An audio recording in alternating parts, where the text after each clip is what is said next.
De 6. Vou interpretar ele também usando outro jeito, como se fosse exatamente o 6 anos. Agora veja o que isso pode encontrar uma posição feminina. Durante a imaginação toda, ele me contou que um dia já se apaixonou, deixando uma imagem completa de ricos novos aventureiros que podiam ser realmente vendidos por um preço insignificante e uma clínica dizendo que seríamos sócios em muitos anos, mas que ambos precisavam de uma determinada investimento.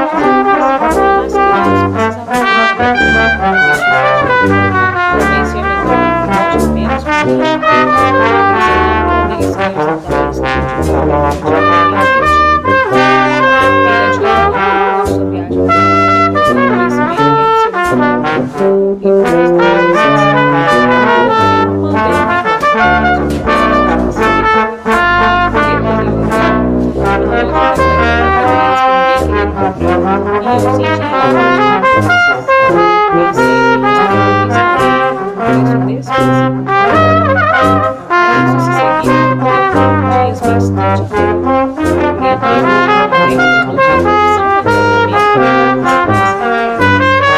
vendi meus cavalos, vendi meu dinheiro, vendi e agora para comer e ter um mas a escassez danada nesses dias amargos joguei na rede da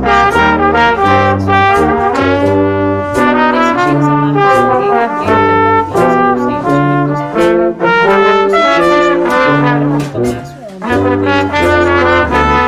minha de juventude. No entanto, me dei embora conforme me vi como estaria preparado para essa quando percebi se não tivesse buscado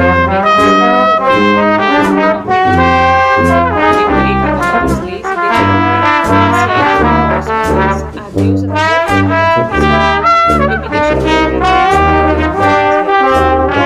e respondesse com jubilante. De todos que se referem a as palavras de meu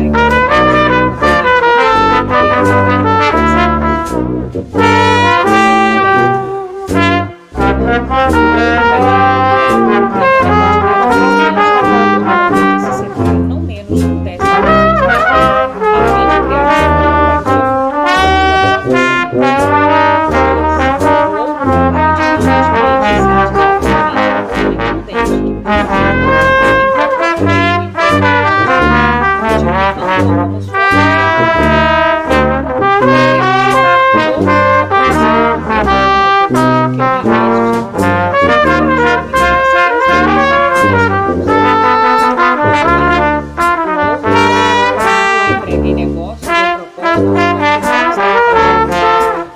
ao homem que força ganhos impossíveis, ou que devido aos prazeres enganosos de feiticeiros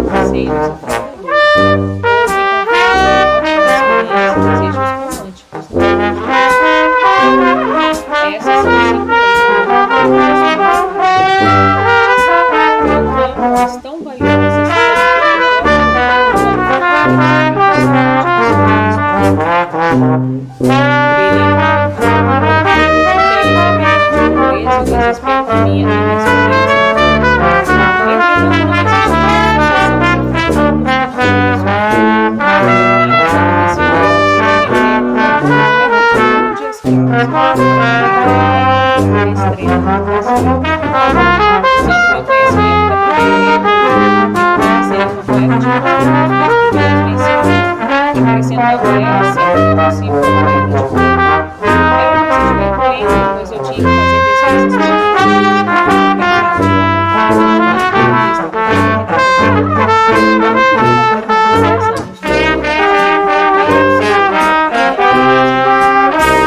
um dia, o chefe dos escravos de quem me tinha tornado amigo disse: "Você é um jovem econômico que não gasta temerariamente o que ganha. Tem procurado guardar dinheiro?" "Sim", respondi-lhe. "Meu desejo é juntar o suficiente para repor aquele que meu pai me deu e que perdi." Posso garantir-lhe que se trata de uma ambição meritória. Sabia que o dinheiro que você está economizando pode trabalhar para você e ganhar muito mais? Ai de mim! Tive uma experiência bastante amarga, pois todo o ouro que meu pai escorreu como água. E tenho muito medo de que o meu vá para o mesmo caminho. Se tiver confiança em mim, eu o ensinarei a lidar de modo lucrativo com o dinheiro, disse ele.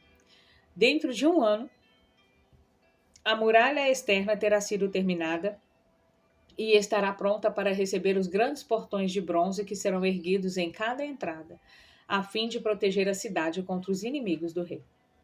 Em toda Nínive não existe metal suficiente para fazer esses portões, e o rei ainda não pensou em providenciá-los. Eis o meu plano. Um grupo de nós juntará o dinheiro que temos para organizar uma caravana às minas de cobre e estanho, muito distantes, e trazer a Nínive quantidades imensas de metal. Quando o rei ordenar a fabricação dos portões, nós sozinhos poderemos fornecer o metal a um preço que o soberano não se recusará a pagar. Se o rei não quiser comprar diretamente de nós, mesmo assim, ainda teremos o metal, que poderá estar sendo vendido a um preço bem mais alto. Em seu oferecimento, reconheci uma oportunidade para aplicar a terceira lei e investir minhas economias sob a orientação de um homem sábio. Não fui desapontado. Nosso grupo foi bem sucedido e meu pequeno depósito de ouro cresceu bastante com a transação. Com o tempo, fui aceito como membro desse mesmo grupo em outros empreendimentos. Eram homens de tirocínio para os negócios. Discutiam minuciosamente todos os planos levados a seu exame antes de se lançarem a qualquer emprego. Protegiam o principal contra todas as eventualidades e não se metiam em nada em que o dinheiro investido não pudesse ser recuperado. Iniciativas malucas, como a do cavalo de corrida ou da expedição pelos mares, em que eu tinha entrado devido à inexperiência, não teriam sido sequer consideradas por eles. Eles teriam percebido imediatamente sua fragilidade. Através de minha associação com esses homens, aprendi a investir com segurança e garantir um retorno lucrativo para o meu dinheiro. À medida que os anos passavam, meu tesouro crescia rapidamente, já que tinha conseguido juntar muito além de tudo quanto perdera. Devido a meus infortúnios, tentativas e êxitos, pude repetidas vezes, meu pai, provar a sabedoria das 5 leis do ouro e ver em cada um desses momentos como estavam certas. Para quem não conhece essas leis, o dinheiro não aparece tão frequentemente e, quando aparece, vai rapidamente embora. Já para aqueles que não hesitam em utilizá-las, o dinheiro aparece e trabalha para eles como um escravo. Nomacir parou de falar e acenou para um escravo no fundo da sala. O escravo trouxe para a frente, um de cada vez, 3 pesados sacos de ouro. Nomacir pegou um deles e colocou no chão diante de seu pai, dirigindo-lhe essas palavras. O Senhor me deu quando há 10 anos deixei sua casa, um saco com moedas de ouro, ouro da Babilônia. Pois aí está, como devolução, um saco com moedas de ouro de Nínive de igual peso. Uma troca equivalente, como todos concordarão. O Senhor me deu também uma tabuinha de argila gravada com as palavras sábias. Em seu lugar, aí estão esses 2 outros sacos com moedas de ouro. Assim dizendo, tirou-os da mão do escravo e do mesmo modo colocou-os no chão diante do pai. Penso provar com isso, meu pai, que considero seus conhecimentos muito mais valiosos que o seu ouro. Mas ainda assim, quem poderia aquilatar em moedas de ouro o valor da sabedoria? Sem sabedoria, o ouro pode ser rapidamente perdido pelos que o têm.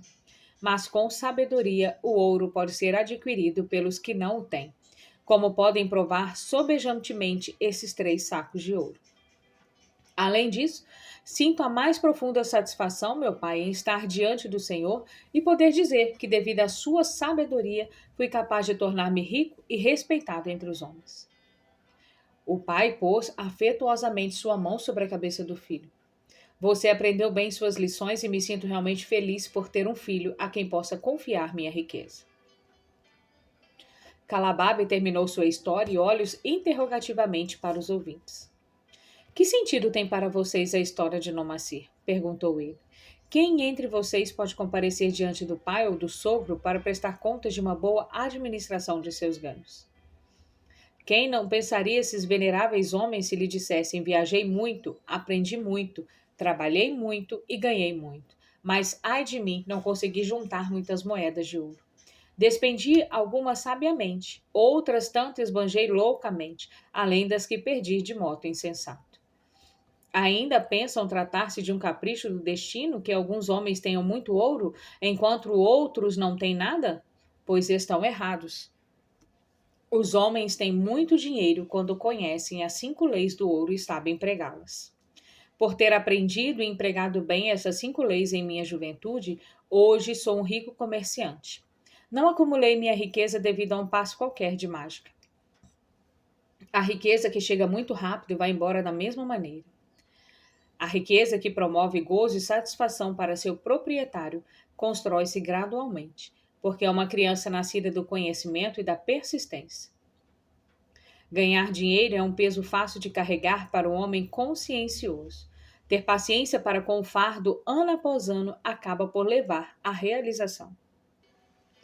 A observância das 5 leis do ouro traz sempre uma bela recompensa. Cada uma dessas 5 leis é rica de sentido, e temendo que não tenham sido suficientemente assimiladas durante minha breve história, faço questão de repeti-las. Conheço-as de cor porque em minha juventude pude ver o quanto eram valiosas, e não sosseguei enquanto não as retive na memória palavra por palavra. A primeira lei do ouro. O ouro vem de bom grado e numa quantidade crescente para todo homem que separa não menos de 1/10 de seus ganhos, a fim de criar um fundo para o seu futuro e o de sua família. Todo homem que separar religiosamente 1/10 de seus ganhos e investi-lo sabiamente, criará um considerável fundo que não somente lhe trará um vultuoso rendimento futuro, como também protegerá sua família depois que os deuses o chamarem para o mundo da escuridão.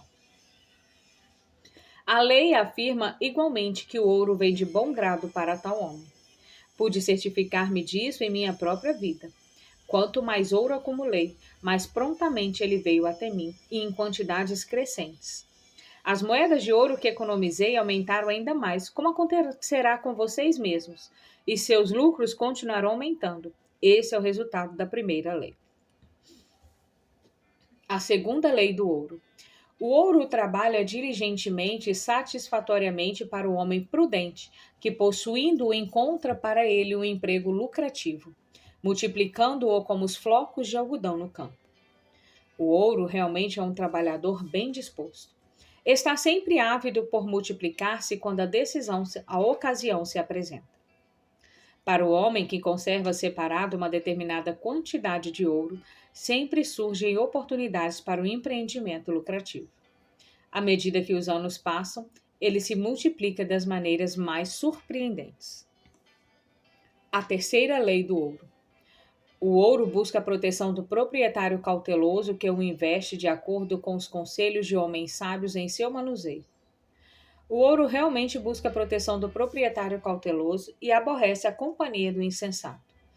O homem que procura o conselho dos mais sábios no manuseio do dinheiro aprende cedo a não pôr em risco o seu tesouro, mas preservá-lo em segurança e gozar com satisfação seu crescimento.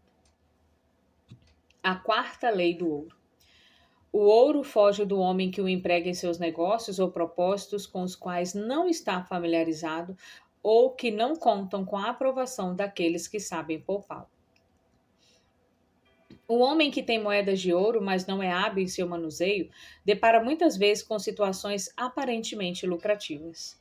Tais situações são a miúdes prens de perigo de perda, e quando bem examinadas por homens sábios, revelam pequena possibilidade de lucro. Por isso, o inexperiente que possui ouro confia em seu próprio juiz e investe seu capital em negócios ou propósitos com os quais não se acha familiarizado.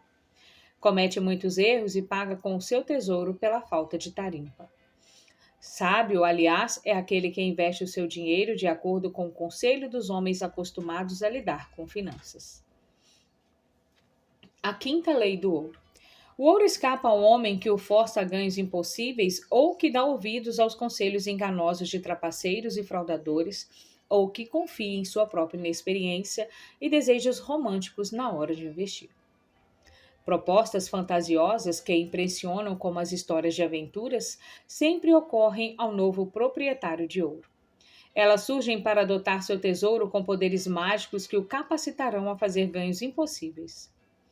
Observem, porém, os homens sábios, pois eles conhecem verdadeiramente os riscos que se ocultam por trás de todos os planos para fazer grande riqueza rapidamente. Não se esqueça dos homens ricos de Nínive, que não admitiam qualquer coisa que pudesse em risco o principal ou não trouxesse em si mesmo a certeza de lucro.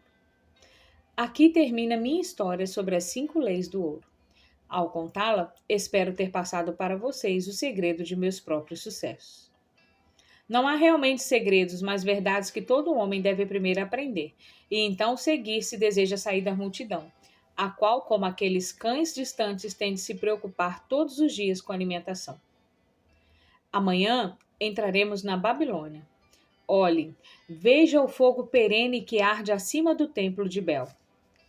Já estamos perto da cidade de ouro. Amanhã vocês terão dinheiro, o dinheiro a quem tem direito pelos seus serviços tão lealmente prestados. 10 anos depois desta noite, o que terão a contar sobre esse dinheiro? Se houver entre vocês quem, como Nomacir, venha usar uma parte de seu dinheiro para tentar conseguir por si mesmo uma posição social e a partir daí deixar-se guiar pela sabedoria de Arcade, se depois de 10 anos a contar de agora for um apostador seguro como o filho de Arcade, se alguém será então rico e respeitado entre os homens. Nossas ações sensatas acompanham-nos através da vida que nos dá prazer e ajuda-nos. Do mesmo modo, nossas ações insensatas nos seguem para nos causar prejuízo e atormentar-nos. Ai de mim, elas não podem ser esquecidas. Na primeira fila dos dissabores que nos perseguem estão as recordações das coisas que deviam ter feito, das oportunidades que vieram até nós apenas para testemunhar nosso pouco caso. Ricos são os tesouros da Babilônia, tão ricos que nenhum homem seria capaz de estimar seu valor em moedas de ouro. A cada ano, tornam-se mais ricos e mais valiosos. Como os tesouros de qualquer terra, eles são uma bela recompensa para homens de iniciativa que resolvem garantir sua justa partilha. Na força de seus próprios desejos, acha-se um poder mágico. Guiem esse poder com o conhecimento das 5 leis do ouro, e assim poderão compartilhar os tesouros da Babilônia. O emprestador de dinheiro da Babilônia. 50 moedas de ouro? Nunca antes na vida tinha Rodan, o fabricante de lanças, carregado uma quantia dessas em seu alforje de couro. Descia a estrada real cheio de contentamento, depois de ter deixado o palácio do soberano mais liberal do mundo. As moedas tilintavam agradavelmente à medida que o alforje preso ao cinturão balançava a cada passo. A música mais divina que já tinha ouvido. 50 moedas de ouro. Tudo seu. Mal podia acreditar em sua boa sorte. Quanto poder naqueles discos tilintantes. Podia comprar o que bem entendesse. Uma grande casa, terras, gado, camelos, cavalos, carruagens, o que quer que desejasse. Que uso devia fazer daquilo? Naquela noite, em que entrava na rua onde ficava a casa da irmã, só conseguia pensar nas cintilantes e pesadas moedas de ouro que lhe pertenciam. Ainda se recordava da noite, poucos dias antes, em que um perplexo Rodan entrou na loja de Mato, o emprestador de dinheiro e comerciante de joias e objetos raros. Sem sequer olhar à direita ou à esquerda para os artigos multicores cuidadosamente dispostos, ele atravessou o salão, dirigindo-se imediatamente aos fundos. Ali encontrou o amável Maton, refestelado sobre um tapete, enquanto o escravo negro servia-lhe finas iguarias. Venho em busca de seus conselhos, pois me encontro desorientado. Rodan mantinha-se impassível, de pé, o peito cabeludo aparecendo pela abertura do casaco de couro. O rosto fino e descorado de Maton sorriu, esboçando uma amável saudação. Que imprudência andou cometendo para que se visse obrigado a procurar um emprestador de dinheiro? Deu azar em alguma mesa de jogo? Ou se deixou enredar nas malhas de alguma dama elegante? Conheço há muitos anos e não me lembro de já ter sido procurado por você para tirá-lo de uma enrascada. Não, não se trata disso. Não estou precisando de dinheiro. Estou, ao contrário, à procura de um conselho sensato. Mas ouçam isso, o que está dizendo? Ninguém recorre ao emprestador de dinheiro para aconselhar-se. Meus ouvidos devem estar me pregando uma peça. Pois é isso mesmo. Como pode? Rodão, fabricante de lanças, demonstra mais astúcia do que todos os outros, pois vem à presença de Maton não em busca de ouro, mas de conselho. Muitos homens me procuram a fim de que lhes consiga dinheiro suficiente para pagar por suas loucuras. Mas até onde sei, ninguém ainda veio até aqui atrás de um conselho. Contudo, quem realmente pode ser mais hábil nesses assuntos que o emprestador de dinheiro, a quem realmente se pede socorro nos momentos críticos? Você comerá comigo, Rodin, continuou ele. Será meu convidado esta noite. Ando, ordenou ao escravo negro. Estenda um tapete para o meu amigo Rondin, o fabricante de lanças que veio me pedir um conselho. Ele será meu honrado conviva. Traga-lhe bastante comida e reserve-lhe a maior taça da casa. Escolha o melhor vinho, o que ele bem o merece. Agora me diga quais são os seus problemas. Trata-se de um presente do rei. Um presente do rei? O rei o presenteou com algo que acabou se transformando num problema para você? Que tipo de presente?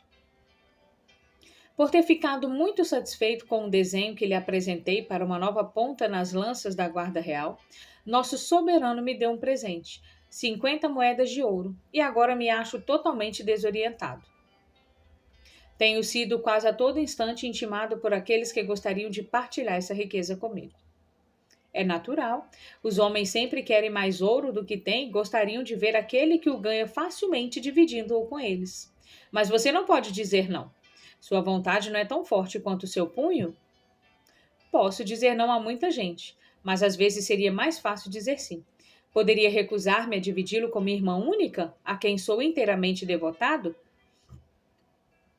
Certamente sua irmã não pensaria em privá-lo do gozo de sua recompensa. Mas é em consideração a Aramã, seu marido, que ela gostaria que se tornasse um rico comerciante. Ela acha que ele nunca teve uma chance e me implora que lhe empreste esse dinheiro a fim de que ele possa tornar-se um próspero comerciante, pagando-me então a partir de seus lucros. Meu amigo, comentou Maton, esse é um belo assunto para uma discussão. O ouro traz para o seu possuidor responsabilidade e uma nova maneira de agir com os companheiros. Traz o medo de perdê-lo e até de ser enganado. Traz uma sensação de poder e disponibilidade para praticar o bem. Pode ainda fazer com que suas melhores intenções lhe arranjem belas dificuldades. Nunca ouvi falar daquele fazendeiro de Nínive que podia entender a linguagem dos animais? Acho que não, pois não é realmente o tipo de história que os homens gostam de contar a uma pessoa ocupada com a fundição de bronze. Mas quero contá-la a você para que saiba que pedir emprestado e emprestar significa muito mais do que o simples fato de o ouro passar das mãos de uma pessoa para as mãos de outra. Esse fazendeiro, que podia entender a conversa que os animais mantinham entre si, demorava-se toda a noite no quintal da fazenda, justamente para ouvir o que eles diziam. Uma noite, ele ouviu o cavalo queixando-se ao ar dos rigores da sua sorte. Trabalho puxando o arado da manhã à noite. Por mais quente que esteja o dia, por mais cansadas que se sintam minhas pernas, por mais que o laço enfole meu pescoço, sou obrigada a dar conta do recado. Você, entretanto, é uma criatura que tem suas horas de descanso. Você é forrado com mantas multicores e não tem mais o que carregar nosso amo aos lugares aonde ele deseja ir. Quando o homem não sai, você fica descansando e comendo a grama verde durante todo o dia. O asno, apesar de seus famosos coices, era um bom companheiro e simpatizava com o cavalo. Meu bom amigo, replicou ele, você realmente trabalha muito pesado. E eu gostaria de ajudá-lo. Por isso direi como pode fazer para ter um dia de descanso. Pela manhã, quando o escravo vier para amarrá-lo ao arado, deite-se no chão e solte os maiores gemidos que puder, para que ele diga que você se encontra doente e não tem condições de trabalhar. Assim fez o cavalo, e no outro dia o escravo saiu à cata do amo para comunicar-lhe que o cavalo estava doente e não podia ser amarrado ao arado. Então, disse o fazendeiro, use o asno para fazer o serviço.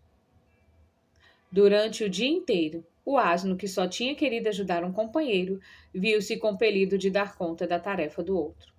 À noite, depois de desamarrado do seu arado, seu coração estava amargo, as pernas em frangalhos, o pescoço todo esfolado.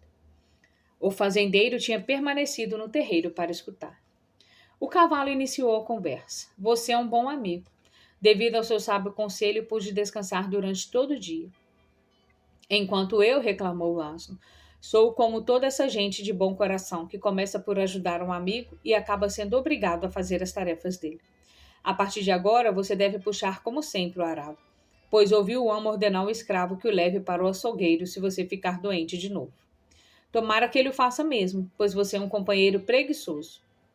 A partir de então, não se falaram mais, aquele episódio tendo acabado com a amizade dos dois. Saberia me dizer qual a moral dessa história, Rodão? É uma boa história, respondeu Rodin, mas não percebo que moral pode haver. Não achava que você saberia. Mas existe, e é muito simples. Apenas isto. Se deseja ajudar um amigo, faça-o, mas de modo que os fardos dele não sejam colocados sobre os seus ombros. Não tinha pensado nisso. É uma sábia moral. Não quero assumir os fardos do marido de minha irmã, mas há uma coisa. Você empresta a muita gente. O que pedem emprestados que não lhe pagam?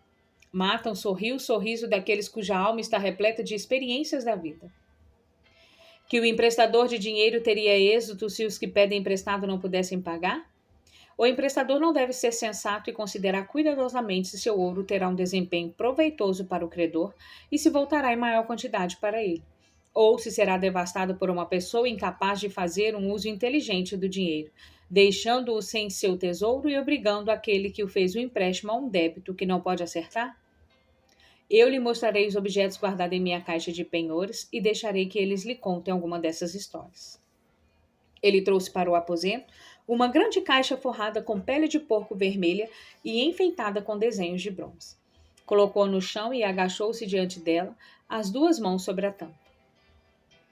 Exijo que cada pessoa em quem empresto dinheiro um penhor que fica guardado nesta caixa até que a dívida seja saldada.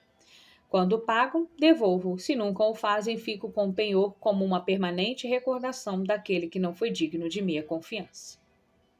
Os empréstimos mais seguros, de acordo com as experiências que tive com minha caixa de penhores, são para aqueles cujos bens têm mais valor que o empréstimo que desejam. São donos de terras ou joias, camelos ou outras coisas que podem ser vendidas para amortizar a quantia em débito. Alguns penhores são joias mais valiosas que a dívida. Outros são documentos estabelecendo que, em caso de não pagamento, o devedor passa automaticamente para o meu nome uma determinada propriedade. Fazendo um empréstimo dessa natureza, asseguro-me quanto ao retorno do meu capital mais os rendimentos, pois o empréstimo está baseado em valores de bem. Em outra classe, acham-se os devedores que têm capacidade para ganhar dinheiro. São como você, que trabalha ou presta um serviço em troca de uma remuneração.